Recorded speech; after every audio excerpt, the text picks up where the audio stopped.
Kamu harus tahu kalau gedung tua di Bogor ini adalah bukti kebesaran Raden Ajeng Kartini. Dan di balik gedung ini ada kisah Kartini yang bisa bikin Belanda hormat dan kagum loh. Hah?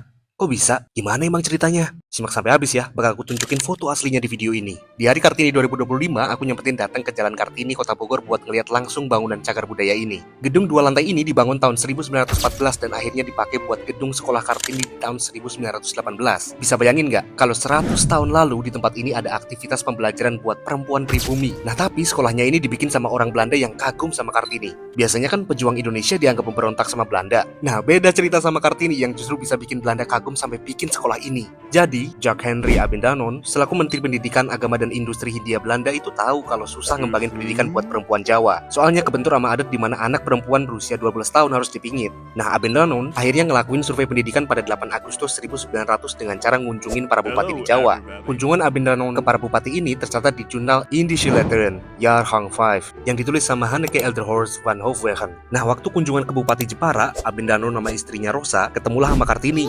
Mereka takjub sama Kartini. Soalnya walaupun dalam keadaan dipingit, Kartini bisa terus berinovasi mengembangkan pendidikan buat perempuan pribumi lewat sekolah dan perpustakaan yang ia bikin. Abendanon sama Kartini punya visi yang sama, ngeyakinin Belanda buat memenuhi kebutuhan pendidikan anak perempuan di Jawa. Singkat cerita, setelah Kartini wafat pada 1904, Abendanon sama istrinya ngumpulin surat-surat yang ditulis Kartini. Terus surat-surat itu dikirimin ke beberapa orang, salah satunya ke ahli hukum dan tokoh politik etis Belanda, Konrad Theodore van Deventer. Akhirnya, Van Deventer terinspirasi membentuk Kartini Fonds atau Yayasan Kartini pada tahun 1912 buat nerusin cita-cita Kartini. Kartini Fonds kemudian mau bangun Kartini School atau sekolah Kartini di beberapa daerah, salah satunya di Kota Bogor ini yang sekarang beralih jadi SMA N 9 Kota Bogor. Gimana? Kamu udah tahu atau baru tahu? Eits, next kita bakal lanjut cerita soal manuskrip berusia 300 tahun yang belum pernah diliput sama media manapun. Jadi buat kamu yang pengen tahu lagi kekayaan daerah yang jarang diekspos, follow akun Medsos Negarios.